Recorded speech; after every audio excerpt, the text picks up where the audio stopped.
Manute Bogues and Muggsy Bogues have more in common than meets the eye. I mean, we should address what meets the eye. One is extremely tall and one is extremely short, but they were both long shots for the NBA.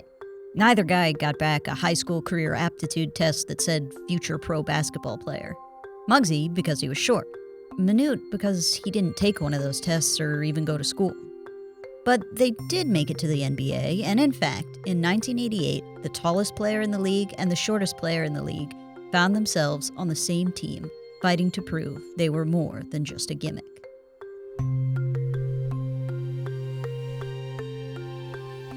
Whether you subscribe to this newspaper or not, we all know basketball players are tall. But even for the NBA, Manute Bogues stood out when he stood up, or sat down, or even laid down. The guy was 7'7". He's the tallest NBA player, tied with George Mirasan, but even Mirasan didn't come close to Bogues' 8'6" wingspan. Despite his size, Bogues was not destined for the NBA. He grew up a Dinka tribesman in South Sudan. He lived with no electricity, no running water, and also no basketball. But thanks to a visiting politician snapping a press photo with a towering Bogues, the Sudanese team became aware of him. Shortly after that, American scouts became aware of him. Nobody seemed to care that Bogues had no experience. The guy could touch the rim without jumping. Manute came to America in 1983, but didn't head straight to the NBA. He spoke no English and weighed a shocking 180 pounds. It was hard to see him taking a hip check from Moses Malone or a hard foul from Bill Laimbeer or even a chest bump from a teammate. Instead, he went to the University of Bridgeport to play ball, learn English, and eat a whole bunch. He fit in with his teammates and had a fairly typical college experience. He was known as a funny guy who, despite growing up in Sudan, could hold his own in a campus snowball fight. After just a year of college ball, Bogues decided to go pro. You see, Sudan was mired in civil war, and he needed money to get his sister out of there. Bogues was called the biggest gamble of the 1985 draft. While his agent touted his tribal life accomplishments as proof of athleticism, others called out his lack of experience and skill. So, what team was willing to take a gamble on the tall, skinny, lion-hunting center from Sudan? The Washington Bullets. A team with lackluster attendance who, just that summer, had been called the NBA's colorless monument to mediocrity, drafted the tallest player ever with their second pick. Accused of merely trying to create spectacle and sell tickets, the Bullets brass defended their choice. Though some of their comments didn't quite ring true. But Bogues proved to be a shot-blocking menace, setting the rookie record for most blocks. And while still skinny, Bogues found ways to prove he could handle the rough stuff. Like being a central figure in what the NBA called the worst fight of the season, where he used his wingspan against Chicago's Juwan Oldham and was barely held back by 4 pro athletes and 2 refs. Sure, Bogues' offense and rebounding had room for improvement, and sure, his numbers dipped his sophomore season, but the general consensus was, he's more than a spectacle. He's a real NBA player. But that consensus was short-lived. Due to no fault of his own, Bogues was about to face renewed allegations of being a gimmick. In the 1987 draft, with their number 1 pick, the Bullets selected Tyrone Muggsy Bogues, height 5'3". He's the smallest player in the NBA ever, and in '87 was 4 inches shorter than the next shortest, Spud Webb, who had his share of doubters when he joined the league 2 years prior. What made Bogues an unlikely pro was solely his height. He had an impressive basketball resume and had been proving detractors wrong his whole life. He played with the passion of defiance. He was MVP of his Dunbar High School team, which included 3 other future NBA players, and is generally regarded as the best high school team ever. Dunbar coach Bob Wade was a great match for Muggsy. He knew how to harness his speed and athleticism.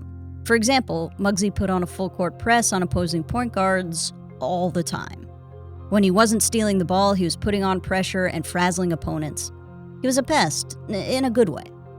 He played 4 years at Wake Forest and led the ACC in assists and steals for 3 years. His defense was the stuff of legends that haunted the division. Before the '87 draft, Bogues used NBA tryout camps to prove his worth.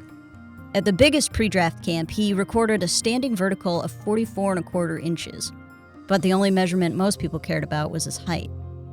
Critics declared he wasn't cut out for the NBA and diminished his college accomplishments, saying they wouldn't transfer to the professional game. They called him a defensive liability, and to be fair, in the pros he'd have to handle things like a post-up from 6'9" Magic Johnson. So while not called the biggest gamble of the draft like Bogues, Bogues was seen as a gamble.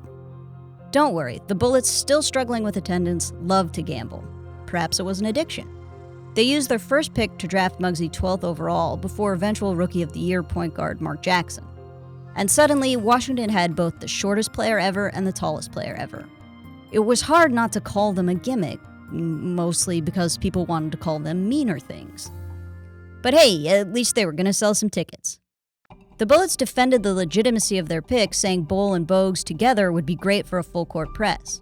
And coach Kevin Lowry said he didn't think other teams were laughing at them. A Bullets PR rep said, "We're trying to keep all the freak show stuff to a minimum." Really? The guy works in PR and couldn't come up with better words?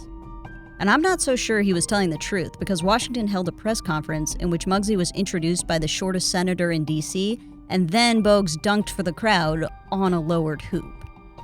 Luckily, Muggsy and Manute weren't bitter or resentful or too sad to get out of bed over all this. In fact, they were pals.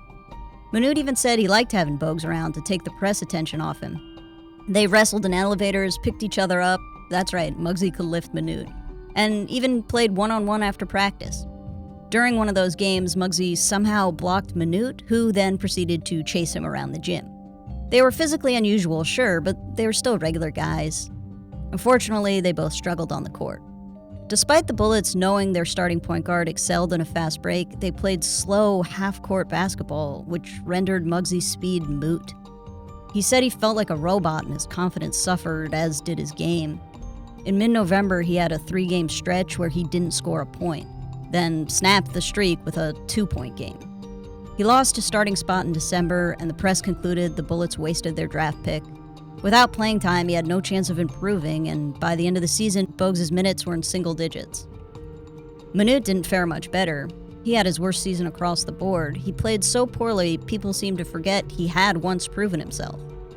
Manute and Muggsy did occasionally perform well enough to rebuff the sideshow label, but only on defense. Their offensive output wasn't a factor. To make matters worse, the freak show, I'm quoting of course, didn't even sell tickets. Look at all those empty seats. One writer said the novelty had worn off by December. That's 1 month into the season. The Bullets finished with the 3rd worst attendance in the league. And that's why you don't put all your eggs in one basket and hold up the basket and yell, "Buy a ticket to look at my weird eggs."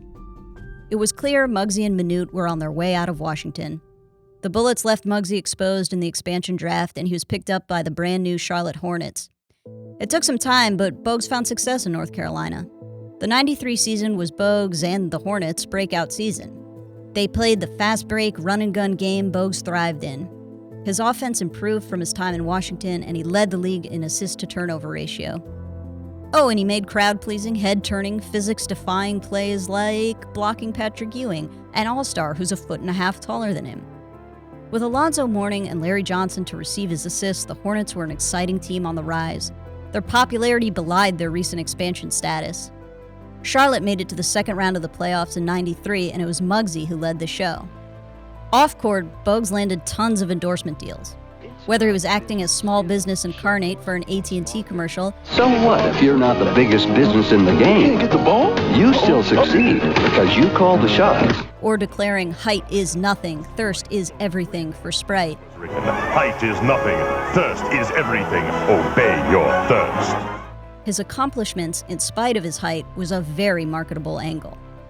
What the Bullets tried to do, make money off his unique characteristics, Muggsy actually did. The difference is, the Bullets tried to market Muggsy as merely a short guy in the NBA, whereas Muggsy marketed himself as a short guy who succeeded in the NBA. Bogues stayed with Charlotte for 9 seasons, and then came off the bench for the Warriors and then the Raptors. And while the Hornets never performed much better than that '93 season, Muggsy's legacy was untarnished. He was an inspiration to diminutive athletes everywhere, and he's still the franchise's all-time leader in assists and steals. Manute Bol's post-DC career was quieter than Muggsy's. The Bullets traded him to the Warriors, where he led the league in blocks in '89 and became a fan favorite, complete with a fan club called the Bullpen. He bounced around the league, playing fewer and fewer minutes. He returned to the Warriors, but they waived him in February '95 after a knee injury. In 2010, at the age of 47, Manute Bol passed away from a kidney disease and a painful skin condition known as Stevens-Johnson syndrome. He left behind a basketball legacy of more than just the NBA's tallest man. He led the league in block shots twice and is 16th in all-time career blocks. His son, Bol, now plays for the Denver Nuggets. But there's even more to his legacy. He used his celebrity to raise awareness of the Sudanese civil war and resulting human rights violations. He lobbied Congress and donated most of his NBA salary to relief efforts. When that wasn't enough, he participated in publicity stunts like Fox's Celebrity Boxing or an appearance as the world's tallest jockey, and then donated all his stunt earnings to the Sudanese. In his playing days, the NBA called Manute a gimmick. Well, he embraced the role and used the money to feed hungry refugees. Both Manute and Muggsy Bogues were unusually sized. Though on opposite ends of the spectrum, they faced similar criticism and doubts about their ability to play in the NBA, which was highlighted by the fact that they were all on the same team. Two guys whose NBA origin was called a joke, a spectacle, a Barnum and Bailey act, ended up rising above their detractors and having an impact on not just the game, but the world. Muggsy expanded the physical limitations of what a basketball player could look like. Manute expanded the idea of where a basketball player could come from. Plus, he literally saved lives. And they both remain in the NBA record books for more than just their height.